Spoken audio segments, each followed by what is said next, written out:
I grew up early, sooner than I should have. There's things that I experienced as a firstborn son to a single mom that I shouldn't have. If I had a dad growing up, those would have been things that he was taking care of, and so I would have had a different experience. And good, bad, or indifferent, it was my experience. And what did I take away from that? Well, I learned how to do a whole lot, probably a whole lot earlier than most, and I can look back now and go, I'm thankful for that because it's just given me light years of experience. At 24 to purchase, basically my first business at, four or $500,000. Like I had no friends doing that. Like how did I do that?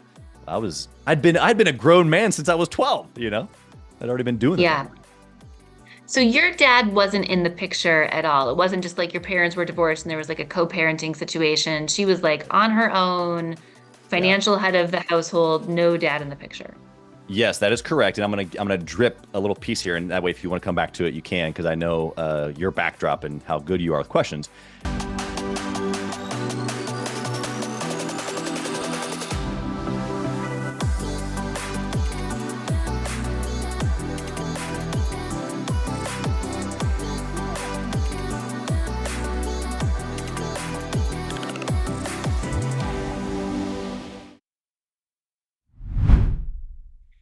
Hey there, Flourish or Fold listeners. We have an incredible guest today, Chaz Wolfe, who initially started his entrepreneurial journey by purchasing an edible arrangements franchise. You all know edible arrangements here in the United States. It's the flower-shaped fruit. It's the chocolate-dipped strawberries. I am a huge fan of edible arrangements, and I've sent a lot of those arrangements as thank yous.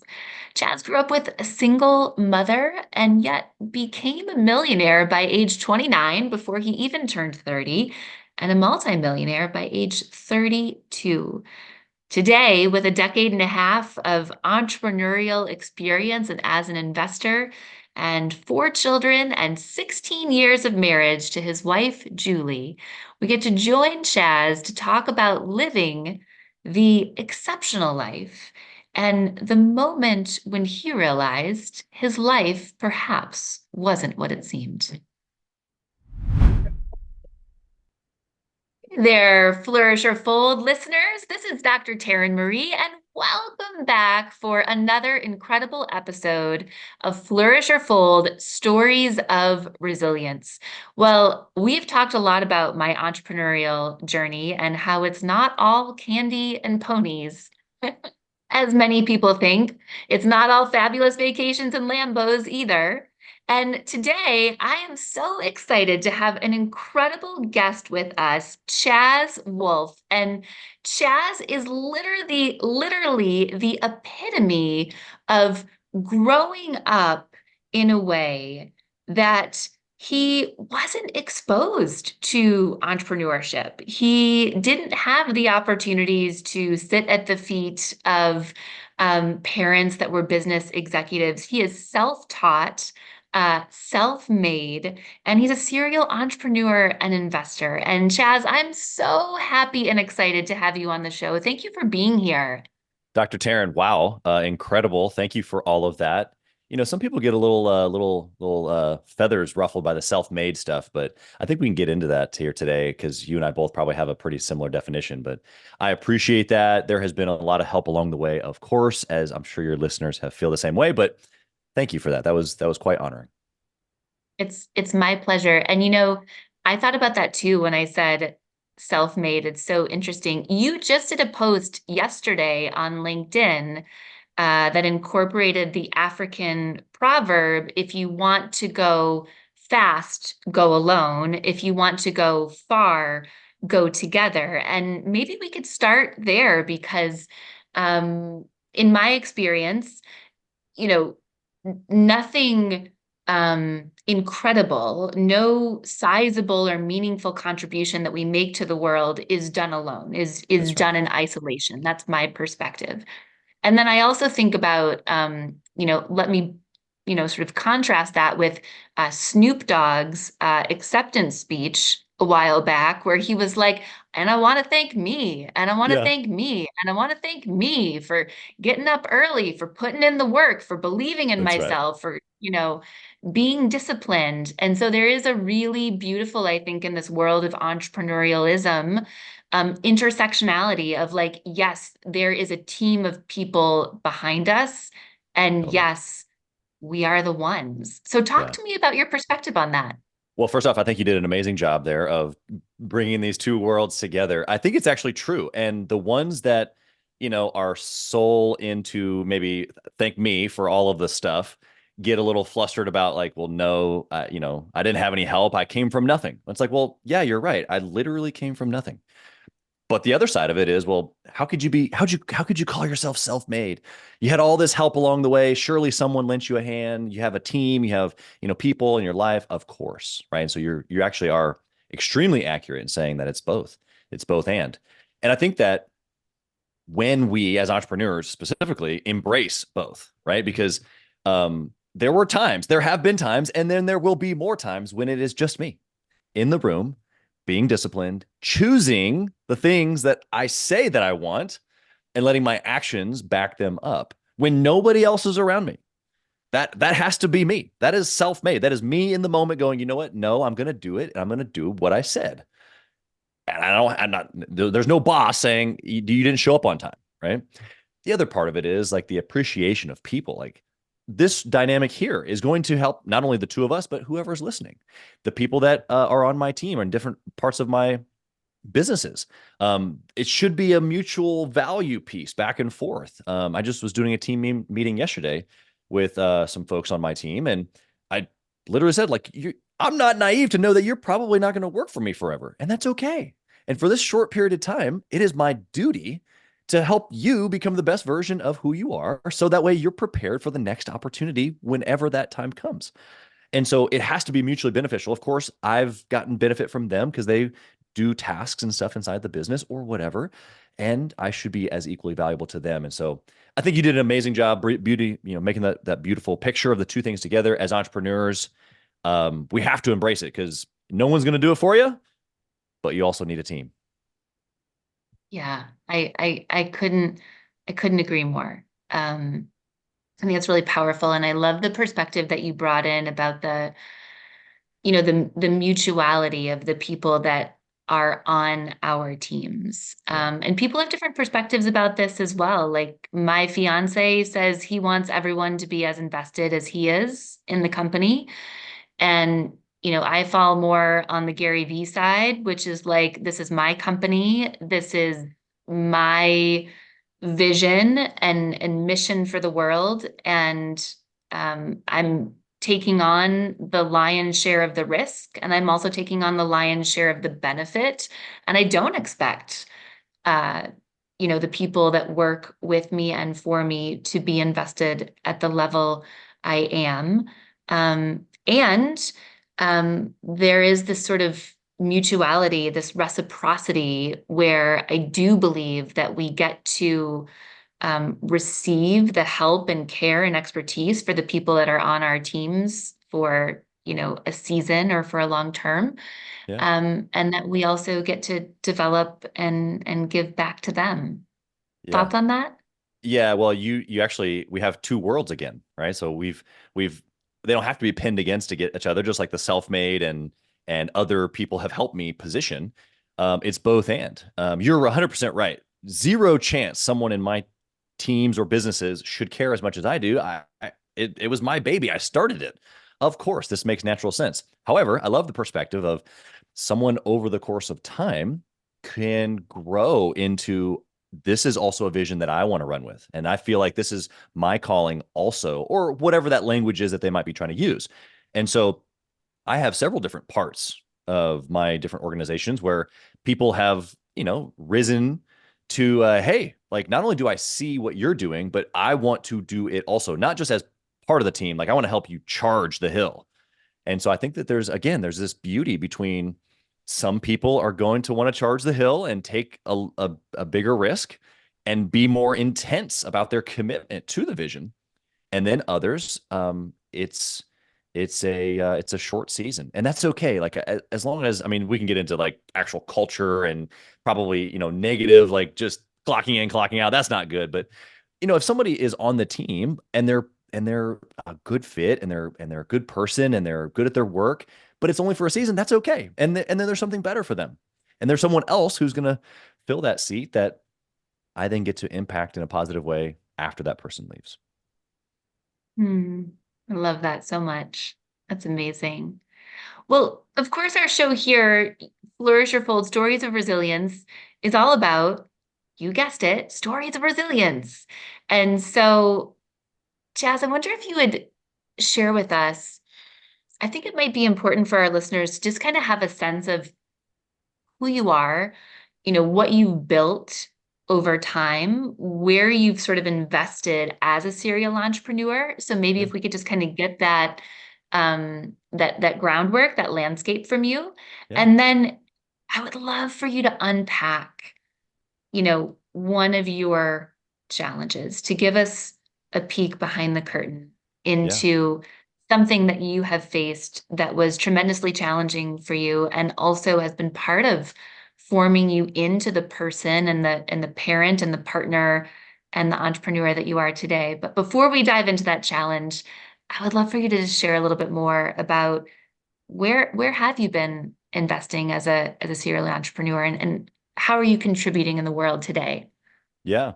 I mean, 15 years almost as a entrepreneur, business owner, investor. And we've done everything from retail franchising. I was 24 years old when I purchased my first edible arrangements franchise here in Kansas City. And I When remember that when when was that? What year did you purchase that was in your first? 2012. That was the first 2012. edible franchise. I had Okay. some entrepreneurial ventures before that that were, maybe not as successful. Still made money, but not anything big.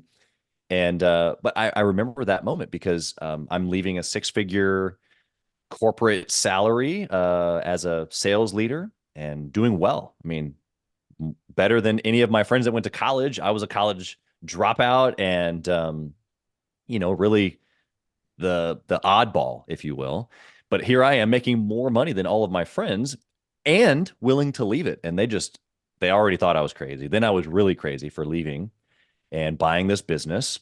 And I remember the landlord didn't even want to do the deal because I was only 24.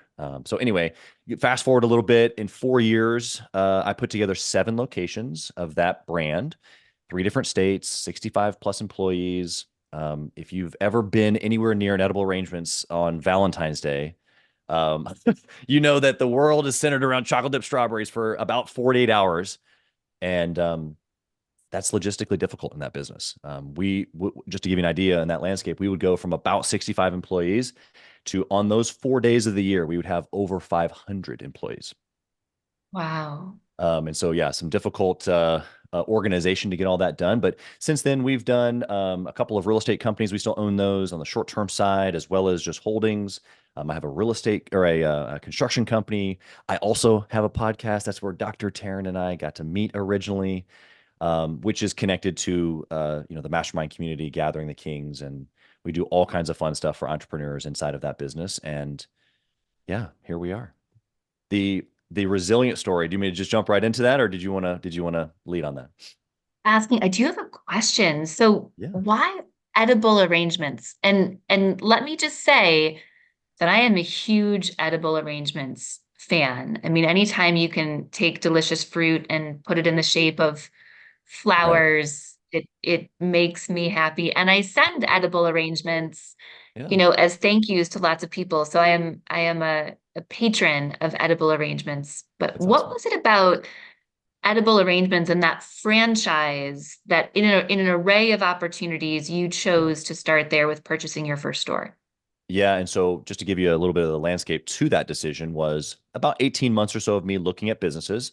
And I looked at everything: franchise, non-franchise, service companies, moving companies, furniture companies, other food brands, you name it. I looked at a ton of them. And so why that particular brand? Well, there was one that was an existing location here that came up for sale. I don't even really like fruit, believe it or not. So To me, it's never been about the widget. Some business owners start their business because they're good at either making the thing, like they're a chef and they want to create a restaurant, or I'm a good electrician, so I started an electric company. I'm not. My skill set is business. And so I like to work on the business. And so the widget itself has never mattered to me. I want to create marketing strategies and sales process and develop client relationships and whatever the widget is, I want to develop it and do it with excellence and make sure that it's an amazing experience. And I want to do it for profit, obviously, so that way we can reinvest into the business and grow. Like that to me is the game of business. And so why edible? I felt like with my sales experience at 24 years old that I could easily make the transition and grow that business. I didn't feel as prepared starting maybe a handyman. I'm not very handy, so a service type company didn't feel as maybe confident with that. I knew I could learn how to dip fruit if I needed to, which I did. I went to Edible Arrangements University, did the whole franchise thing. My first location I had for 6 months before I purchased the second one, and I did the thing. I dipped the fruit, I made the baskets, I made deliveries, and over the course of now almost 13 years.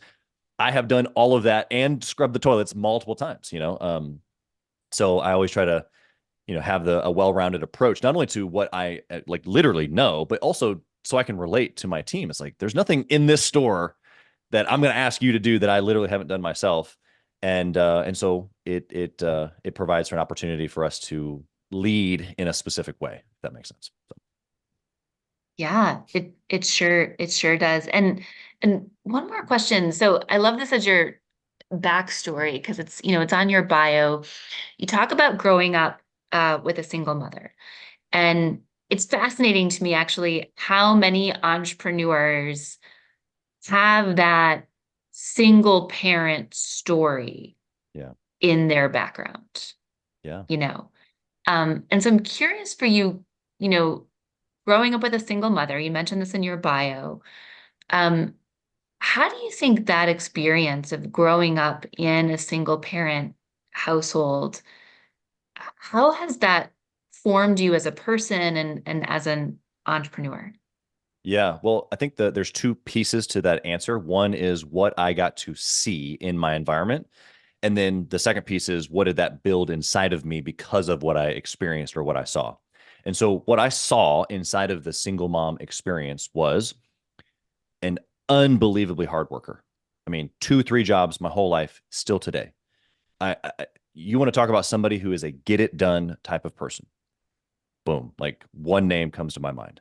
And it was for survival for most of it. Now it's because she's a hard worker and it makes sense. It's a way for her to be able to still build her future because for a long time she wasn't able to due to circumstances.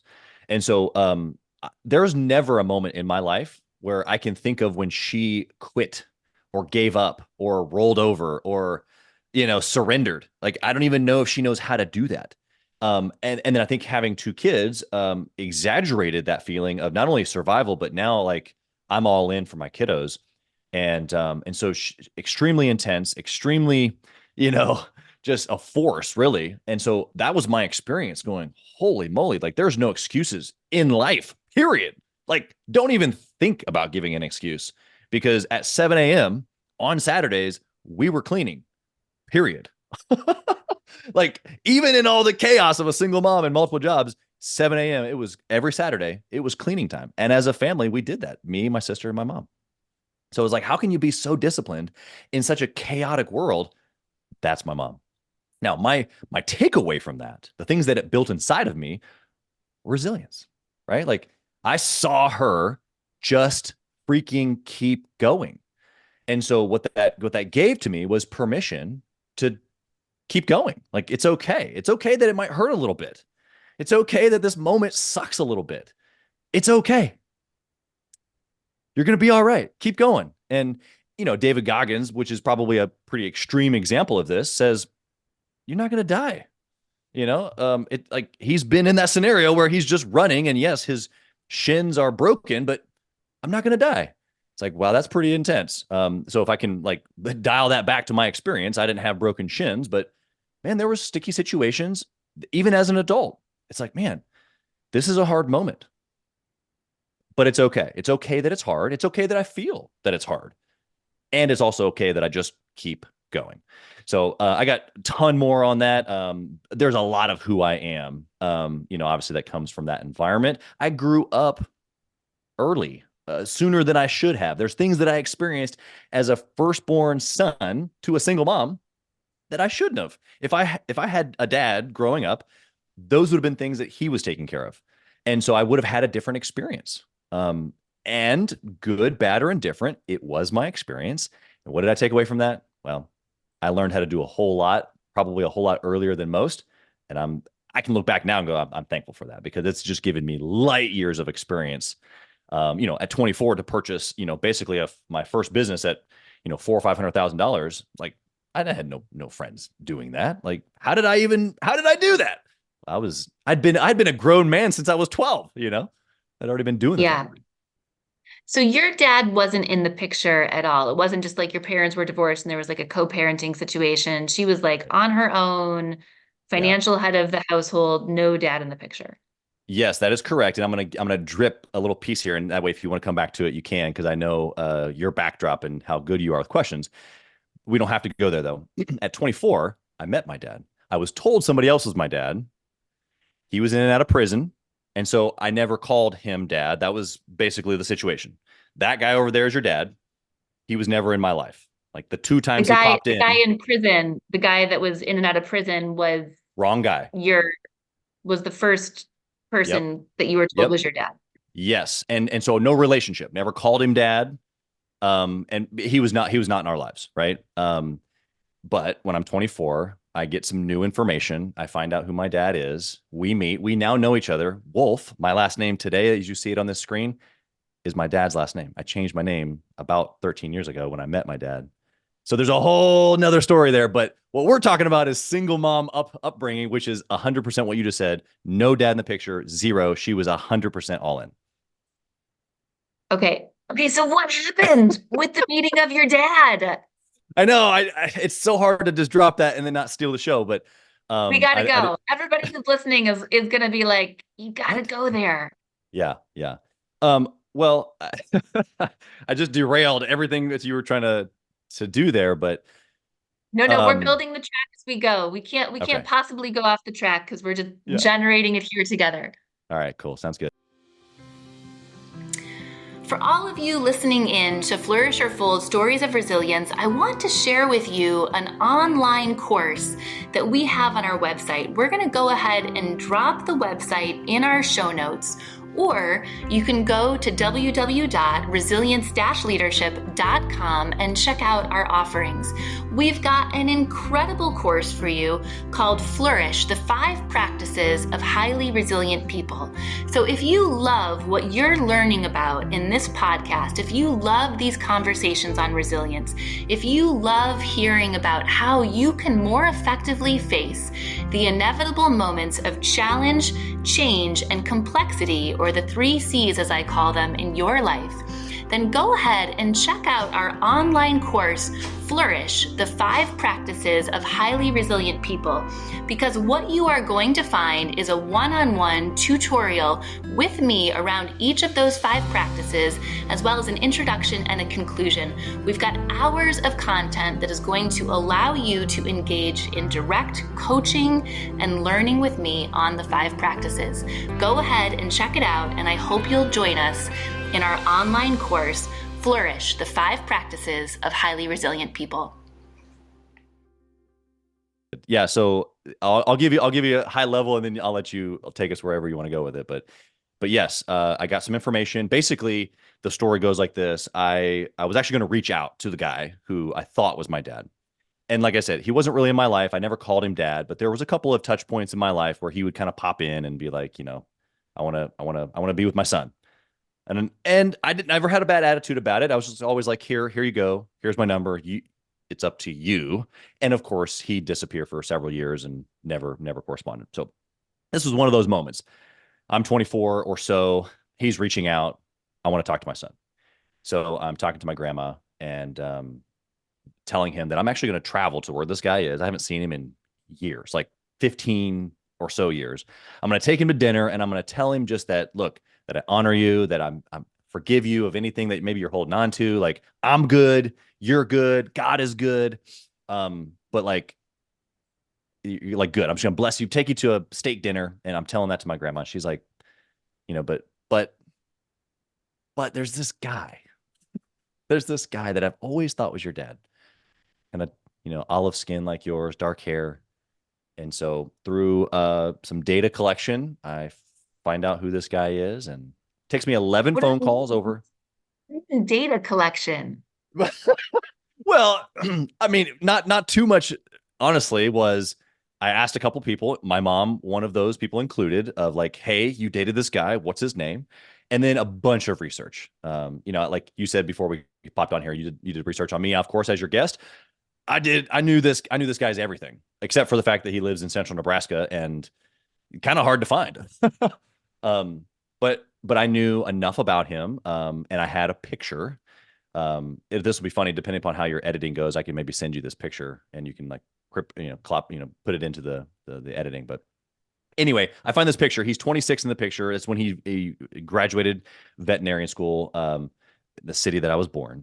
And so I get his picture. I'm 24 at the time. He's 26 in the picture, and basically put some 80s wingtips on me and a mustache. And it's the same dude, like scary, same. Yeah, that face that you have right now is. I looked at the picture first and was like, okay, like I see it, like like some same cheekbones, same nose, same big eyebrows. Okay, like I could get see it, yeah. But I was like making it happen, right? I put it down. I'm talking to my wife because I'm already married at the time, and I look back over at the picture, and it was like I no longer saw him. I could only see me. It was I dropped the picture, and it was like, whoa, weird. I'm like literally looking in a mirror. So anyway, it takes me 11 phone calls over 3 days to get him on the phone. He's a large animal vet, so he's in and out of the house, in and out of the clinic. And every time I call, I'm like, am I gonna ruin a family? I don't know when I was created. Am I gonna destroy a marriage? I mean, I don't know. And so we finally connect, and I tell him through, I was in sales, so I had already created like a call tree. I knew like if I said this and he said this, then I would say this, and I was prepared. Basically told him, hey, look, like here's the deal. I'm 24 years old. I'm successful in my own right. Like I own my home. I have a good job. I'm an entrepreneur. I don't need anything. The only reason I'm calling is because you might be my But if dad. you happen to have some cash around, Yeah, not opposed. I wouldn't say no. Yeah. Yeah, because obviously after so many phone calls and finally I had to leave a message, he thought I was a telemarketer. So well, I kind of was. Professionally at that time, I was selling things on the phone. Yeah. Anyway, the uh the conversation went like this. He said, well, that's Chaz, that's really interesting. And pause there in the story and go back over the last, let's say 5 or 6 years. I'm 24 at that time. I'd known my wife since I was 18. We got married at 21. So we've known each other well for a long time. And there is one phrase in my life, still today, I say it, that she is like, ugh, rolls her eyes. It's this. Hmm, that's interesting. Which is exactly his response to me when I said, I know this about you. I know this about you. I know this about you. I know this is where you went to school. I know you used to frequent this place, this country dance hall called this.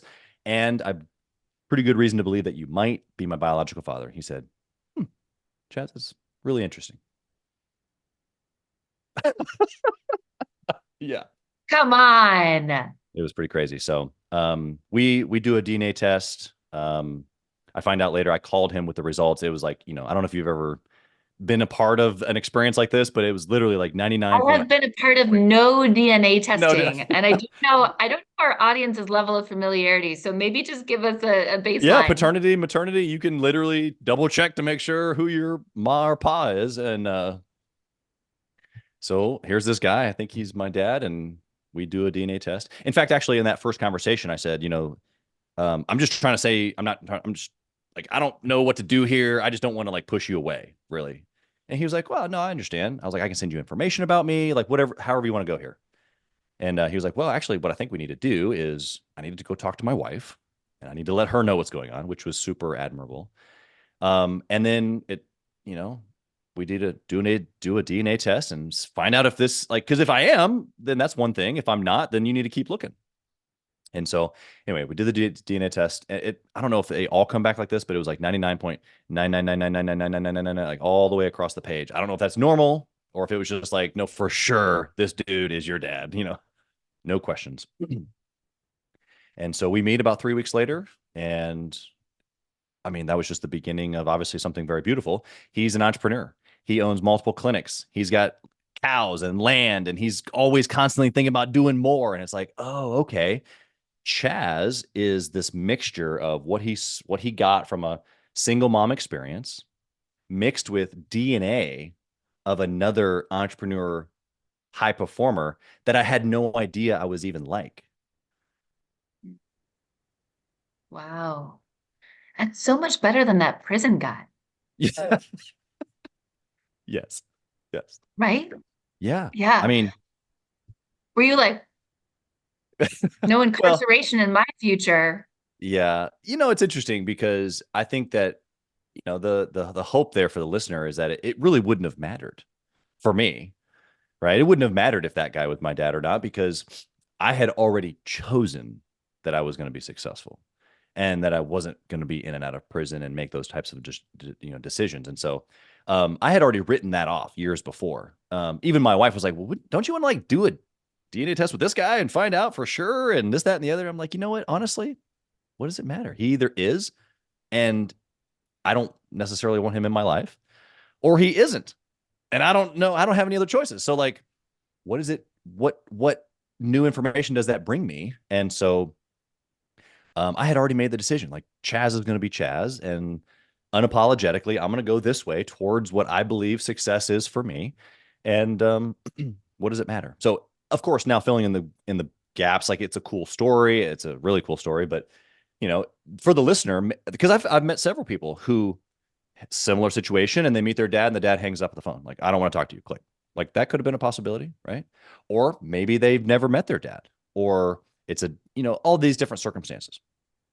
Regardless of any of those, the decision lies with the individual to do whatever they're going to go do. It has nothing to do with someone else's previous experience. Now, that DNA does play a role, but I think we can get to know ourselves pretty good with current tools in today's market to help us make really good decisions.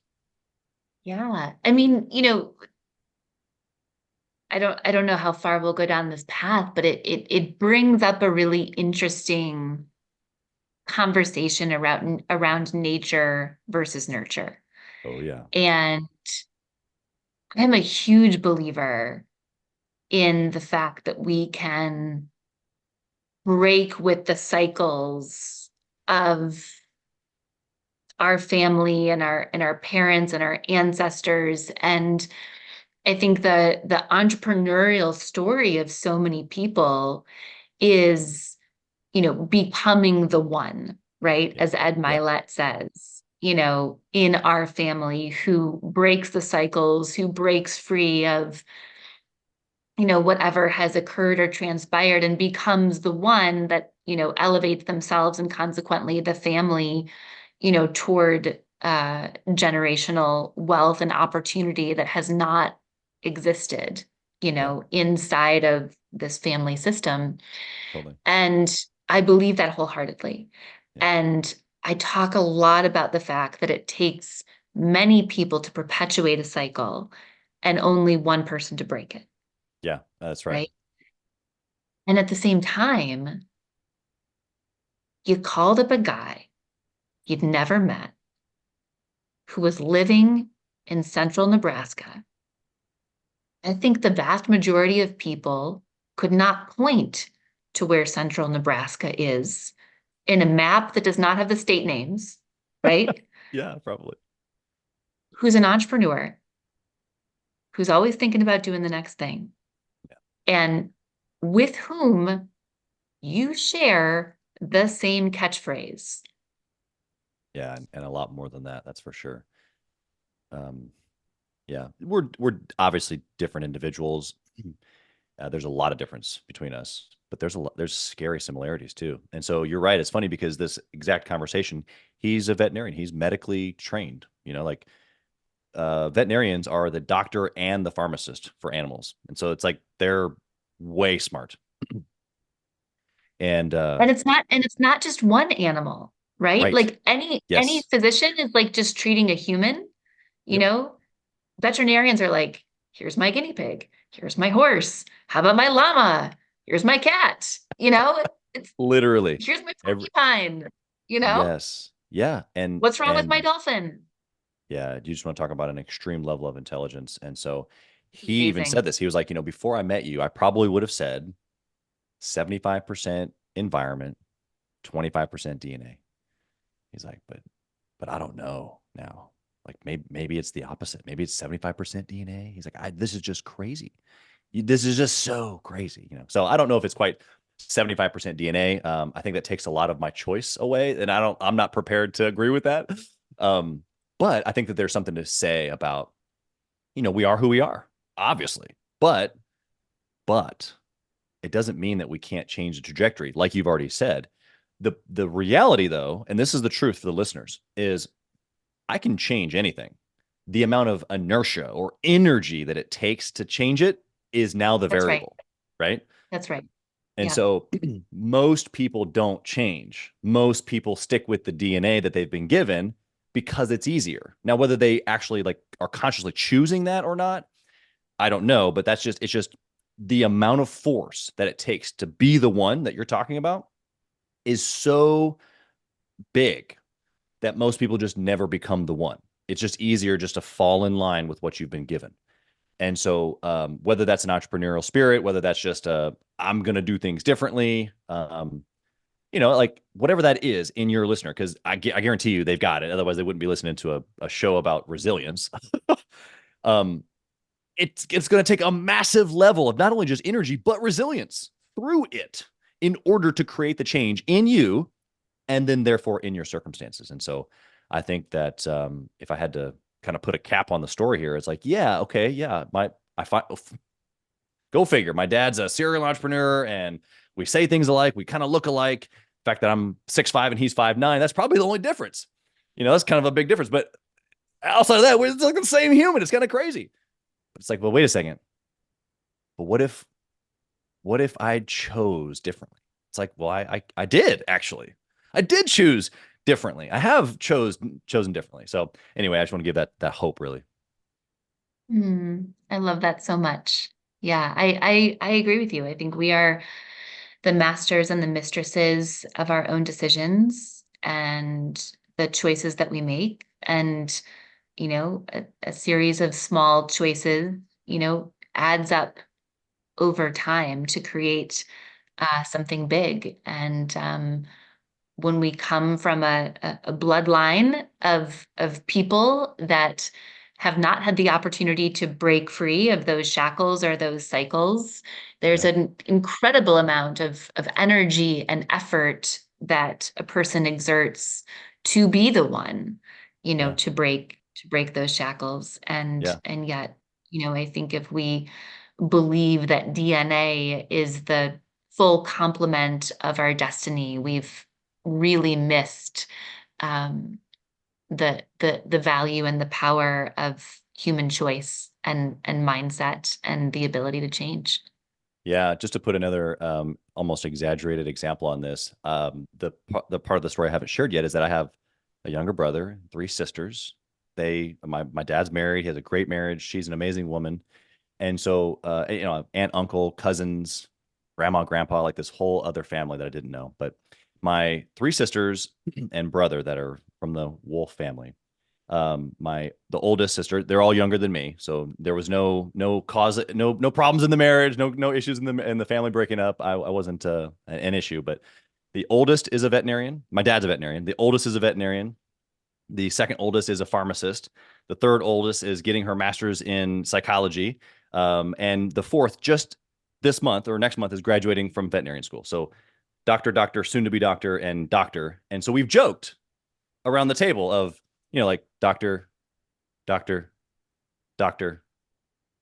Chaz, doctor, doctor. And so even in this example of like, wow, maybe I got some cool DNA, I'm still the black sheep. I'm still the one that did it completely different. I had my brother just here last week, actually, and he was like, I think that's your MO. You just think so differently. That's right. Hmm. That's right. Let's do that. That's beautiful. I want to transition. I love this story, by the way, like as your challenge story, as Yeah. this moment of truth, as Yeah. this, I don't know, do I call this guy and, say like, are you my dad? And, Yeah. and work through the discomfort and the fear of that. So I think that's an incredible story about how you faced challenge and uncertainty and difficulty and how it's formed you and in all the ways. Yeah. Yeah. The heart rate definitely got up in those moments. That's for sure. Yeah. So I want to transition for a moment because you talk about living an exceptional life, Yeah. right? You've got a mastermind called Gathering of Kings, got a podcast, Gathering of Kings, and you talk about um, bringing together community and inspiring people to live an exceptional life. Yeah. What does it mean in your mind, Chaz, to live an exceptional life? Yeah. We define to live the exceptional life as winning in all areas. And that's open. We give some context inside of the mastermind community to what the five dimensions of kingship or queenship are. But it's defined as winning in all areas. And I say that because even in the structure of the five dimensions, I don't know what it looks like for you to win in business and finance, or marriage and family, or health, physically or mental, faith in spiritual or in self, and joy, or the things that are lifestyle, like tangible, intangible joy. So if I can define those areas, but still, like what brings Dr. T joy? I don't know. Is she winning in that area? I don't know. But in my opinion, to live the exceptional life, you're winning in all of those areas. And so we just try to build some structure and facilitation around an actual mastermind. Napoleon Hill defines a mastermind in his work of two or more minds working together in harmony unto the achievement of a definite chief aim. Our definite chief aim is to live the exceptional life. And so we're putting people in a roundtable setting. We're putting people in an in-person gathering. We're getting together on Zoom. We're getting together, on a boat outside of Miami and fishing. Like you name it, we've done it all, and we're putting high-level people together that are agitating thought and spurring each other on to winning in all areas and living the exceptional life. What does it mean? So I love that you defined the five pillars. What does it mean to win? That's a good question. Um, I think it's defined by the person who is winning, right? My pedigree, if you will, of just who I am is I love to win. And I think winners win. I know that's kind of like all the same word, and I've defined the word with the word. That's really confusing. So let me say it like We call this. that a circular reference. Yes.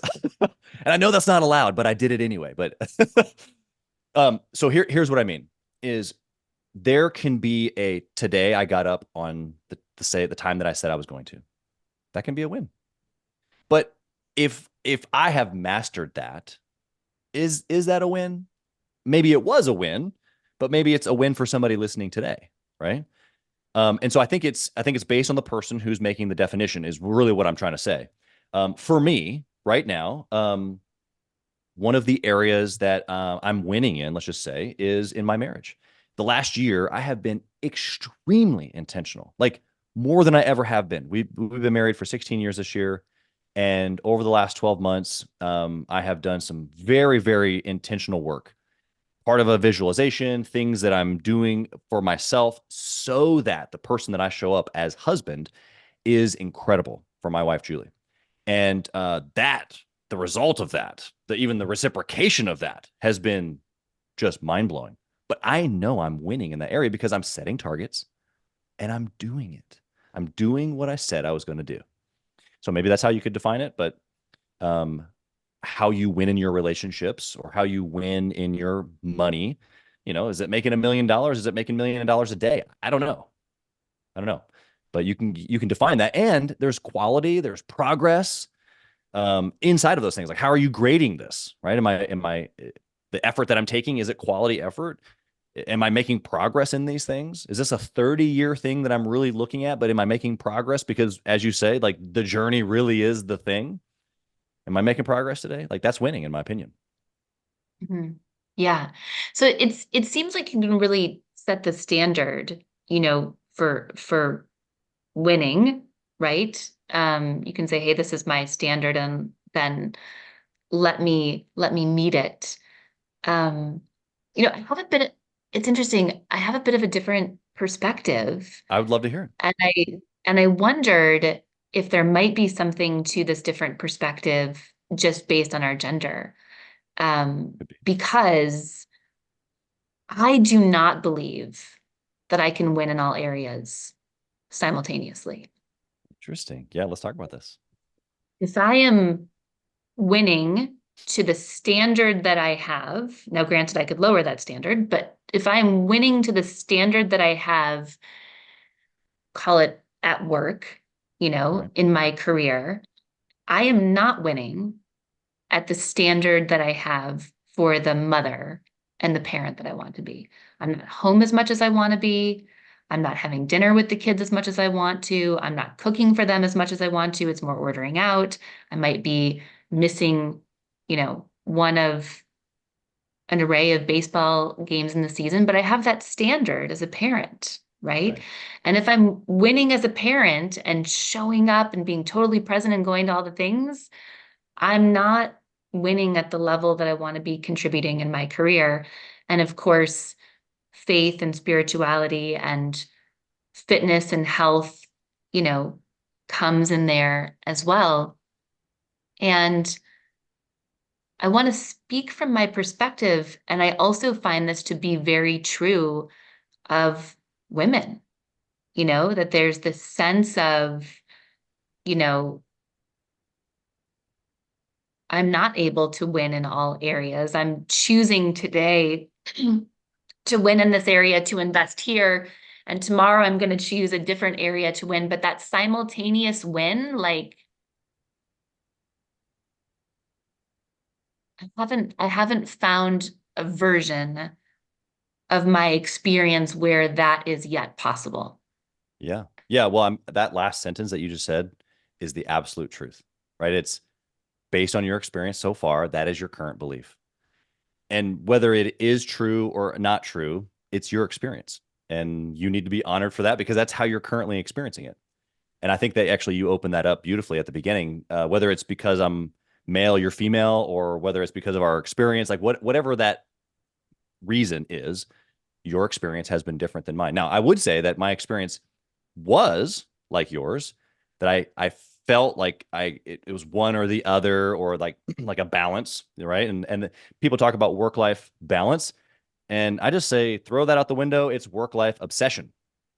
And so if I can obsess today and look up the definition of obsession, but it is to like devote, like deep devotion to whatever it is that I'm obsessing over. It's like, okay, well, so today, did I devote business, momhood, fitness? Now, each day, each week, each month might look different. That's why I think the quality, the progress, like some of those maybe deeper internal things that we're tracking. Because you said I can set a standard, right? Okay, well, is the standard perfection? Is it the end? Is it the result of what I'm supposed to be, or is it winning today? Right. And so years ago, I used to train lots of salespeople, and in order to be successful today in sales, today, not next week, not next year, oftentimes you have to reach back into something that you did yesterday, last week, last year, and go, you know what? If I can do that, I can do this.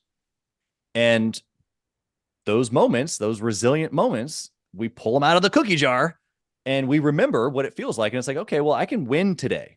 Now, does winning today look a little different because my time was spent at work, but was I still devoted today, even though I had takeout sent to the house? I'll let you define that. I think that it's the standard piece that is like, well, what is the standard? I don't know. That's for you to define, of course. And I think that winning is kind of an interesting word in general because it's, like, again, probably based on our profile, like even just our personalities, like some people aren't necessarily motivated by quote unquote winning. But some are, some people are listening right now going like, they're ready to charge the hill because I said something about winning. Others are more motivated by clear direction. And so maybe that's more you, where like if you feel like I've got clear direction today, I know how I'm serving my business and serving in my family and serving my health. Okay, fine. So if that's how you're motivated by clear direction, then make clear direction on those things and make progress, right? Work towards the thing. In fact, I'm pretty sure I watched a TED talk of yours working towards something. I might be thinking of one of your other pieces of work, but it goes back to the journey. Like I'm on the journey today. How can I win today? Or how can I have clear direction today? Mm-hmm. Mm-hmm. Beautiful. Thank you for that. Yeah, no, thanks for Well, the I thanks know, for the tickle back and forth. There's good. Good to have agitation. yeah, yeah, I enjoyed it too. I know our audience is going to be really interested in connecting with you, in learning more about your work, how you're convening people through Gathering of Kings, listening to your podcast episode. And Yeah, I know you've got a family mastermind that's right. coming up here pretty soon. So tell us a little bit about that and how folks can connect with you and learn more. Yeah, well, they can go to gatheringthekings.com. That'll get you to all the information about the community. We are a mastermind community of entrepreneurs and no one particular industry. We're all over the map when it comes to the literal location map and then also industries. And we try to get together and live the exceptional life. And one of the cool things that we're doing this year is that family mastermind trip. We're going to Cancun. It's not just for business builders. It's not, and we even have spouses come to some of our business events. This one is business builder, spouse, kids, the whole fam. We're going to Cancun in June, and the intentionality around family vacation and creating space away from the daily is number one. Number two is marriage intentionality or relationship building, because we bring in actual coaches and they've had a marriage practice for over 10 years. They also own other businesses. They also have 4 kids. So I feel like they really get it, and they bring in a lot of practical information that we drop off the kids at the kids center. All the kids are playing together, and we do intentionally get to look into my bride's eyes, and we get to move the needle for us for each of those days. And then, of course, the third piece is networking. Like, of course, networking across adults and couples and entrepreneurs. But the cool part is that the kids get to network. They don't know what they're doing, but to meet other and build other relationships with other kids from other entrepreneur families that are doing the thing. And my hope is that maybe 20 years from now, some of these kids are doing business together. It'd be kind of cool. That would be cool. That would be cool. This is the multi-generational mastermind. I love That's this right. so much. I've never heard of the family mastermind. I think it's an amazing, amazing concept. And Chaz, you are an incredible person, an amazing entrepreneur. I love what you have built and created over this last, nearly decade and a half, as well as your devotion to your wife and your family. And I just thank you so much for coming on the Flourish or Fold show and sharing about your background and that incredible story of finding your biological father. What a joy and an honor to have you here today. Yeah, it's been incredible. Thank you for the stage. I appreciate it as always. Blessings. Blessings to you, my friend. Thank you for joining us for that interview with Chaz Wolfe. I was on the edge of my seat about him finding his birth father and it being someone completely different than he had come to know in his life. Isn't that incredible?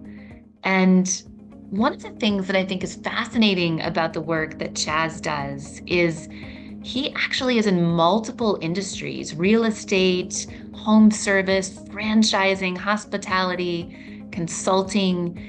And he's had the opportunity to not only develop himself as an entrepreneur in one particular area, but get up to speed and become expert in many areas as an entrepreneur, which I think is incredibly exciting. I hope you'll go to Chaz's Instagram page, to his website, and learn more about Gathering the Kings. I love the idea of a family mastermind that's taking place here in June 2024.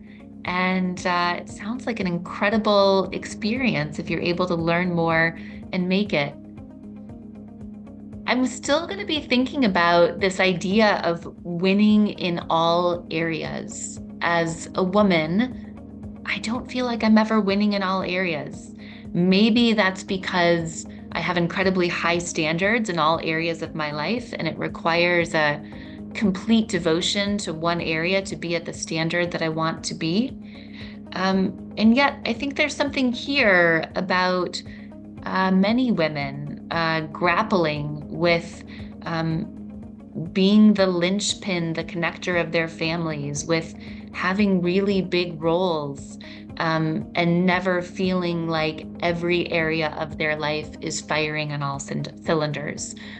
That is definitely how I feel. So I'll look forward to exploring that more with you. As always, it is such a joy to be your host and an honor.